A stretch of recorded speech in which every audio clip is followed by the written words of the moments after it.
Fish 27. Marriage and the family. Marriage, demarcated. Marriage is the contractual union of a man with one or more women, primarily for the purpose of procreation and child rearing, irrespective of whether or not any progeny ultimately ensues from the union. In other words, marriage is simply a term given to the concept of human mating conventions, seeing that the mating customs of human beings are far more involved than those of non-human animals. However, no matter the complexity of human marriage rites, rituals, and connubial customs, one can never deny the blatantly obvious fact that marriage is essentially a word that we have ascribed to the mating mores of the Homo sapiens species, and explaining the reason why, in many cultures, a marriage is considered to not be finalized, if it has yet to be sexually consummated. The mere fact that the Latin English term, matrimony, referring to the marriage union, literally means the state of motherhood, is significant. Unless one happens to believe the infantile fairy tale that humans were fashioned out of clay by the big guy upstairs, God, it is reasonable to assume, by the processes of deduction, induction, and abduction, that the institution of marriage evolved in our species, from a primitive mate selection system similar to that of modern apes, to our present-day marriage conventions, involving a superfluity of elaborate social protocols, rules, regulations, and even naive superstitions. Therefore, it is simply nonsensical and downright evil to impute matrimony to homosexual unions. See the following chapter in this regard. For those with a sophistic mindset, note that the above facts clearly apply to any foreign language translation of the English word, marriage.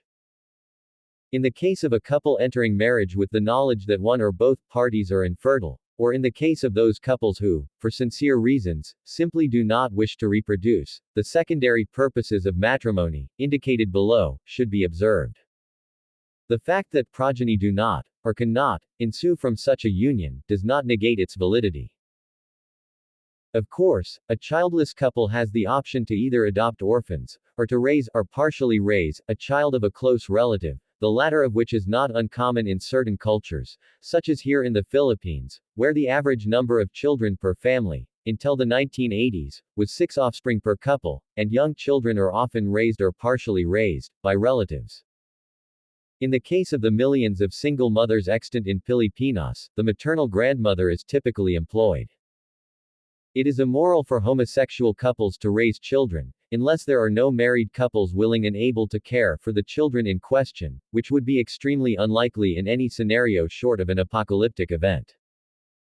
In order for children to grow into well-adjusted adults, able to produce subsequent generations of wholesome human beings, both masculine and feminine parental role models are utterly indispensable. But polygamy is bad. Polygamy has been taught by all the major religious traditions. Unfortunately, the westernized religious cults seem to have done away with this practice, for unbeknown reasons. The rationale for polygamy is simply due to the fact that every woman needs a husband, and a certain proportion of men are destined to die as bachelors, due to female hypergamy, which is a natural trait of women even if it may seem unfair. As a general rule, men who belong to the business landlord class of society, and monarchs, alone have the concession to practice polygamy, because, as any married man will acknowledge, a woman is, in practically every instance, extremely demanding of one's material resources.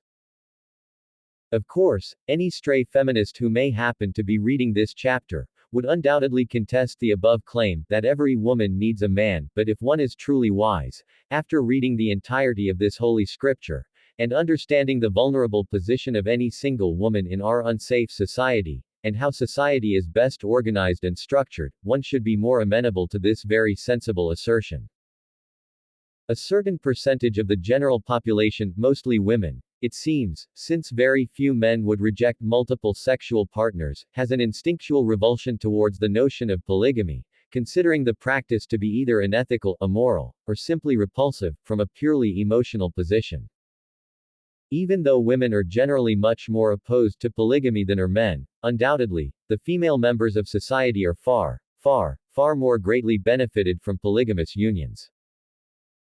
Firstly, as already mentioned in the previous paragraph, A woman and her offspring are very taxing on a man's time and his resources, so the only possible advantage to a man marrying more than a single spouse could be that he has more women to fuck, and to perform his domestic duties, and of course, the more wives and children one has, the more chores are required, so the law of diminishing returns comes into play here.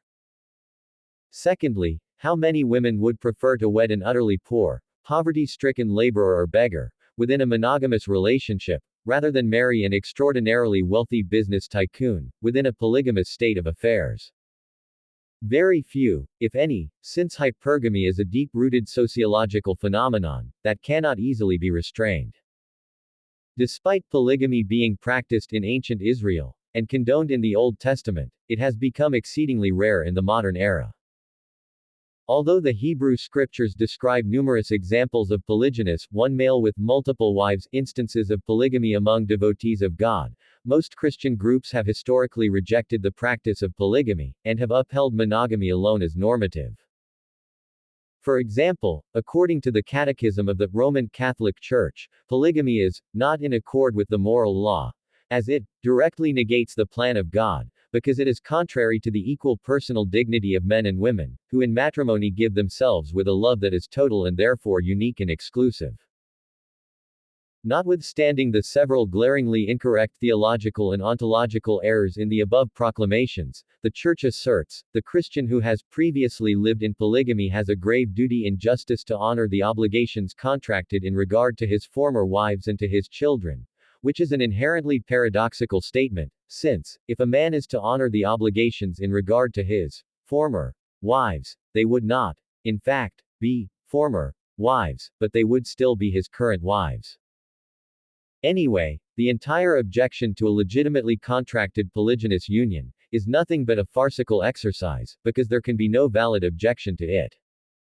N.B. Those who are intimately familiar with all the precepts of this holiest of all holy scriptures, who am I kidding? This is the only truly holy book that has ever been composed, will notice that, in the subtitle of this section, I have used the term bad, even though I have repeatedly stated that the terms good and bad are never to be used in relation to moral judgments.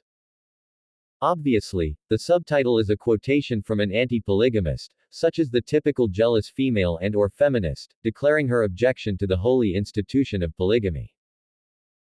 The mere fact that one may be asserting the opinion that polygamy is bad, or wrong, is simply one small morsel of evidence that the anti-polygamy position is imperfect, if not totally incorrect, because the notions of good and bad are nonsensical in relation to morality, as more than adequately demonstrated in Chapter 12 of this treatise. In brief, the terms good and bad are utterly meaningless, unless they are accompanied by an established axiom. Is a screwdriver good or is it bad? That depends on its intended purpose. If it is to be used for turning a screw, it is good, but if it is to be used to hammer a nail, it is bad. So, anyone who claims that polygamy is bad, is required to tender the maxim upon which his or her assertion is founded, and since almost no person in the history of humanity is truly expert in law dharma, in Sanskrit, any attempt to do so will invariably fail dismally, truth be told. The same paradigm applies also to those anti-polygamists who use wrong in lieu of bad. The marital arrangement and compatibility. The couple should be brought together by their respective parents, and optionally, some sort of public nuptial ceremony performed. Once the couple has been engaged to be married, they should not break the agreement, unless one party has been proven to have lost his or her virginity with a third party. Obviously, after the wedding, the marriage contract cannot be legally broken, unless one or both parties has committed adultery, or one party has chosen to no longer carry out his or her marital duties. For instance, if the husband refuses to materially support his wife, or the wife refuses to perform domestic chores for her master, both of which are lawful grounds for divorce. See also the entries, divorce, law, and legal, in the glossary.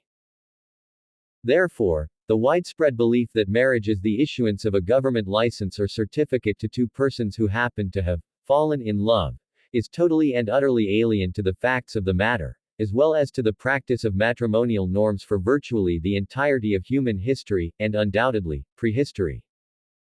Government indoctrination is to blame for this. A responsible father will objectively evaluate the peculiar characteristics, virtues, idiosyncrasies, and shortcomings of his child Ren from a relatively early age, and thereafter, seek a compatible spouse from the pool of available mates in his social circles. Unless his nation faces annihilation, the potential match should not be any closer to his child than a cousin. If a prospective couple do not belong to the same clan, and thereby do not share the same family name, it is probable that their genotypes are sufficiently divergent to create healthy offspring. An incestuous marriage should be condoned only if the human race is in danger of extermination, or possibly in the instance where an entire race or nation is on the verge of extinction. After all, it has been shown that all extant humans are the product of a genetically unique matriarch. If one's parents fail in their duty to select a suitable mate, one should very carefully choose a compatible spouse. The recommended criteria used to evaluate marital compatibility are as follows. Physical characteristics, such as relative height and sexual attractiveness, personality type, level of intelligence, emotional temperament, diet, cultural similarities, political affiliation, religious creed, and life goals. Unfortunately, in the current age, particularly in the Western countries and those nations that have become almost fully westernized, even if a man tries his level best to find a compatible spouse, there is a good chance that his wife will abandon him for any trivial reason, usually, however, for financial reasons. When I married my two, now former, Filipino wives, I failed to fathom just how powerful was the greed of the typical woman, especially those from nations that are considered third world. Of course, now, as an elderly monastic, I can very clearly see the nature of the typical female, and am excruciatingly careful in my dealings with the opposite gender. Not that all men are completely free of greed, of course, but that particular vice is rarely the cause of marriage breakdowns from the male perspective. The main reason for men leaving their wives is due to becoming infatuated with another woman, which simply proves that polygamy ought not be frustrated.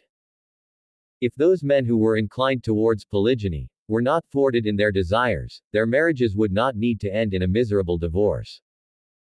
One of the major causes of conjugal breakdowns in recent decades has been due to men and women coupling based solely, or at least, predominantly, on sexual attraction and/or amorous attachments, with little consideration given to the other guiding principles listed above. Romance rarely lasts more than a couple of years. Marriage is an institution based largely on practical considerations, not on lustful feelings or on fleeting sentimentality. Without firm, practical reasons for a couple remaining conjugally bound, they are susceptible to marital divorce. The man should be approximately 10 to 20 years older than his wives. Some of the reasons for this are: it is natural for women to be attracted to older men and for men to be attracted to younger women. There is a good evolutionary reason why women reach their sexual peak between the ages of about 15 to 25, and reasons why a man's sexual market value peaks in his 30s to 50s. The female matures earlier both physically and socially, so if she mates with a man of similar age, she may find her spouse to be emotionally immature. The husband is almost a substitute for the woman's father figure, so the husband's age gives him added authority as head of the family. Also, it gives the man extra time to establish his career, a house and a home for his wife and their forthcoming progeny. The biological imperatives. Generally speaking, women have the potent desire to raise children, and require a man with whom to mate, and then protect and support her and the offspring, during the 15+ years for each child, of child rearing. Most men desire also to have a family, and additionally, possess a very powerful libido, which, if not channeled in a legitimate fashion, can cause a great deal of social misbehavior, e.g. rape, etc.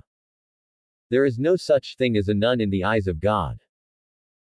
Therefore, unless a woman is seriously disabled, either physically or psychologically, or else, she is a lesbian, she is lawfully obligated to marry the man preselected by her parents, or if her parents are deceased, by her extant master, whether that be her grandfather, an uncle, or an elder brother. Ideally, women ought to be betrothed as soon as they reach adulthood, to avoid a childless existence. Quite understandably, very few men have aspirations to mate with a post-menopausal female, read Cat Lady. Marriage is mandatory for men too, apart from missionary priests, those unfortunate males who are unable to support a family for reasons of mental or physical incapacity, those men who are simply passed over by hypergamous females, due to being perceived as low-value suitors, homosexuals meaning, men who are not at all attracted to the opposite gender, bisexuals are not exempt from marriage, and men who reside in jurisdictions where illegitimate feministic governments enact so-called laws that abrogate the legitimate rights of married men. In my particular case, despite being a model husband and father, my first adulterous so-called wife, with the support of the dirty, demonic, democratic Australian government, metaphorically abducted my 3 precious children, whilst my second adulterous so-called wife, with the assistance of the equally wicked, violent, corrupt, illegitimate, murderous Filipino government, stole my presbytery, the house of a priest. The recent exodus of men, in the Western countries especially, from the dating pool or at least, avoiding formal marriage, is more than understandable. The only men who are relatively safe from possible persecution, simply for being married to a woman, are those men residing in nations where the so-called laws are founded upon ancient mores, especially Islamic law, though this exception is gradually corroding. The marital duties. The main duties of the husband are to teach his wives and sons whatever beneficial lessons he has learnt from his own masters, protect his family from harm, and supply their necessities of life, that is, food, clothing, and shelter, and if practicable, and they are deserving, various desired luxuries. The English noun, husband, comes from the Old Norse word, husbandi, meaning, master of the house. Consequently, marriage is not a democracy. Any so-called man who compromises with his subordinates, whether they be his wives or his offspring, is surely doomed to failure. Feminized Western men, in particular, are guilty of such uxoriousness, though even most Asian men are becoming feminized nowadays. Such emasculated men are not true men, and they desperately need to regain their dignity as the head of their homes. The main daily duties of the wife are to execute domestic chores, such as to cook, clean, sew, take care of the children, and to keep the husband sexually satisfied so that he does not become tempted to seek sexual pleasure outside of the marital union, which is a capital offense. The wife should submit to the will of her husband. She should fully respect him as her master, and she should always address him accordingly. Whilst conversing, the wife should focus her attention completely on her husband. She should listen carefully to what he says, learn what he is saying, politely answer him, and obey his instructions. A man should never be alone with any female, apart from his wives, of course. A woman's place in her new family, in divorce. When a woman marries, she literally joins the family of her husband, and no longer has any obligations to the family in which she was born. She takes her master's family name, and the husband's parents become her parents, which is why they are called father, mother-in-law. That is, father, mother according to the law, the one and only law of God, or more accurately, the universal law, as propounded in chapter 12. Conversely, if a woman divorces her Lord, God, and Master, she no longer retains any rights towards her previous family. She cannot legally, according to the inextricable moral law dharma, in Sanskrit, take anything from her ex-husband's family, whether that be his property, including the children born of that union, or his family name. Unless her husband is guilty of adultery, she may take only whatever clothes she has on her body, and cannot return to her birth family, but is a loose woman. A noble man will, if approached by his former daughter, instruct her to promptly return to her husband and submit to his will, rather than take her back into his home. See also the glossary entry, divorce. Therefore, a divorced woman is to be referred to as her child's ex-mother, or former mother. Any person who considers the birth mother of a child to still be that child's mother, after divorcing herself from her master's family, is not but a pathetic enabler of sinful behavior, unless, as previously stated, the husband was proven to be either an adulterer, or grossly negligent in his duties as the patriarch of his family.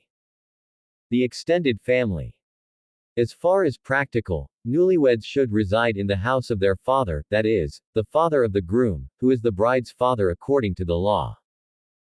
The benefits of this living arrangement greatly exceed any possible disadvantages, assuming, of course, that the father-son relationship is amiable.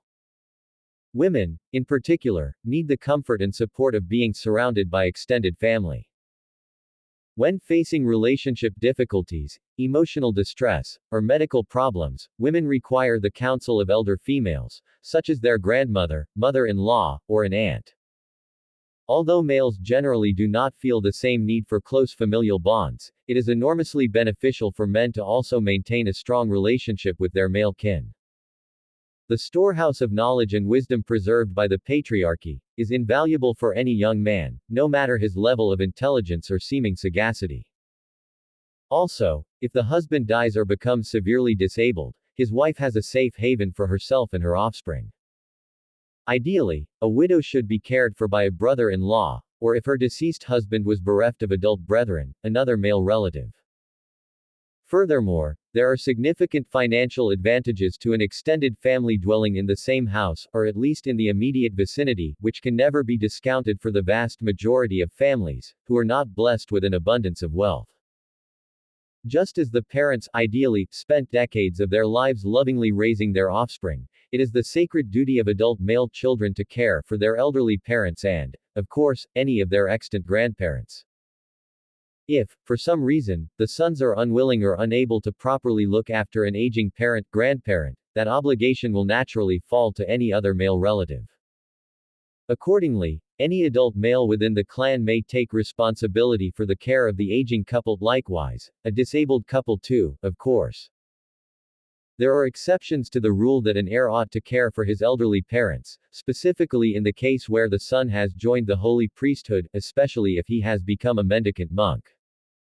When a man dies, any property that he may own, including his family members, automatically bequeaths to his eldest son.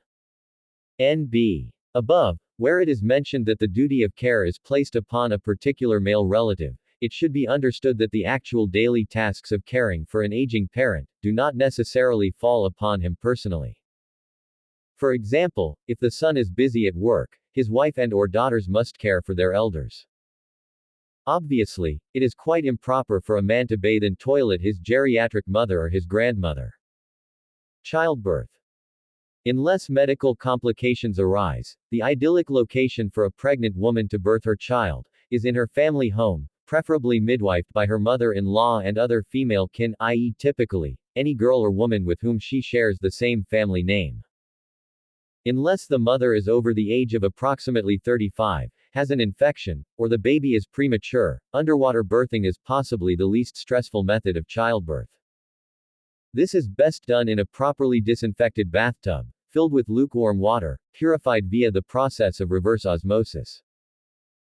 If possible, a qualified obstetrician should be consulted during the final trimester of pregnancy, in order to confirm whether or not home birthing is a safe option for the mother in question, and a physician kept on standby, to be contacted in case of a medical emergency during the birth. The parents, specifically, the father and/or the baby's grandfather, have the sole discretion to name their children, and unless one of their sons happens to grow to become a king or a priest, a child cannot at any time legally change his or her name without permission of his or her father, or father-in-law, in the case of a married woman. The reason why a monarch or a guru does not require parental permission to change his name is because those two classes of society have superior authority over their birth parents, unless, of course, their father is also a priest. As far as possible and practical, infants should breastfeed exclusively for at least the first 2 years, and subsequently, be slowly weaned with mashed fruits.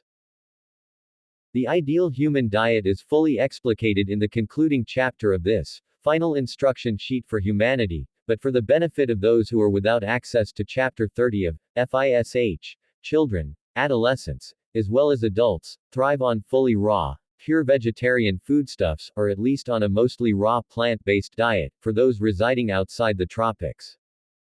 Furthermore, veganism is a moral imperative. Child-rearing. The two most important facets of child-rearing are discipline and affection. Apart from the obvious requirements of being properly fed, clothed, housed, and educated. Children need, more than anything else, strict discipline, coupled with an enormous amount of love and affection. Discipline means to train one's child to obey rules or a code of behavior, using fitting punishment to correct any disobedience. Childhood trauma, caused by such issues as parental neglect, physical and/or sexual abuse, and divorce, invariably results in severe psychological problems later in life, which requires an inordinate amount of therapy to overcome. Unfortunately, very few such persons receive adequate treatment for their particular form of neurosis, which often results in them causing a menace to themselves and to others.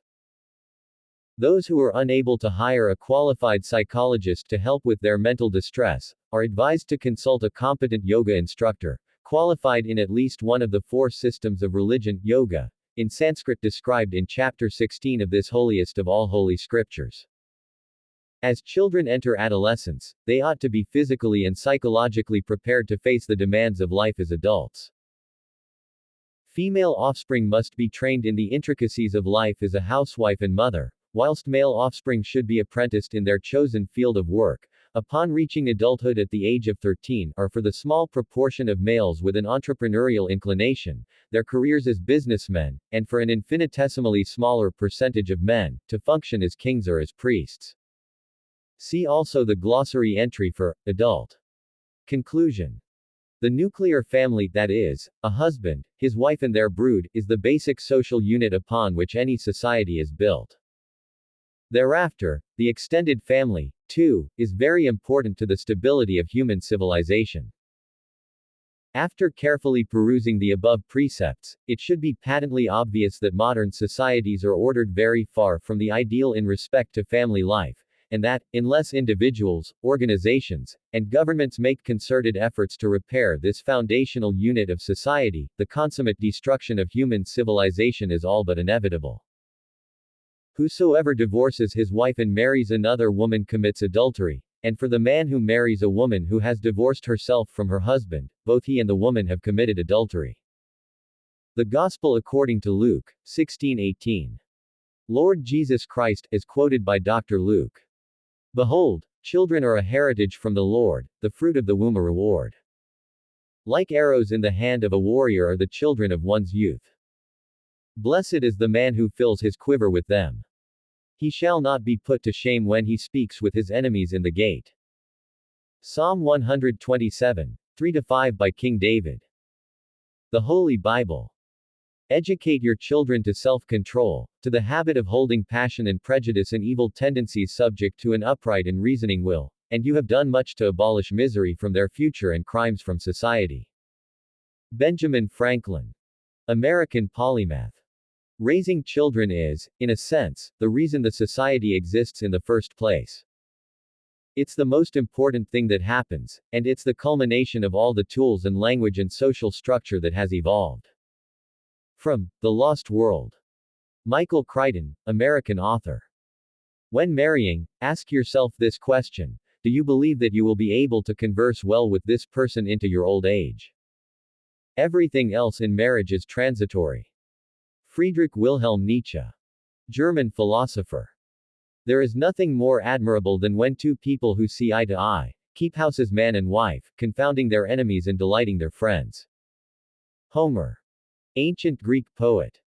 I have always thought that every woman should marry, and no man. Benjamin Disraeli.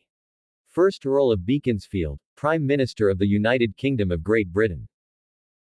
In case one is curious to know the reason for the word couple being used in several places of this chapter, despite the fact that polygamy is a fully legitimate practice, it is due to the following. Firstly, when a woman is betrothed to wed a man who already has one or more wives, she does not marry the man's spouses obviously, she marries the man alone, and so, there is a coupling union taking place. The incoming wife is simply a new member of the family, similar to the welcoming of a newborn child into the clan. In fact, a good husband will treat his wives in a similar manner to his children, that is, with proper discipline, and disallow any deviant or disrespectful behavior, lest his wife becomes a threat to his position as the head of the house. Secondly, it would have broken the flow of the passage if, whenever the word couple, was mentioned, the following phrase was inserted. The couple, or however many, are united within the marriage union. Also, if for example, one of a man's wives decides to divorce her husband, it is purely a matter between she and her master, again, a matter of coupling, and peripheral to any of the other wives present.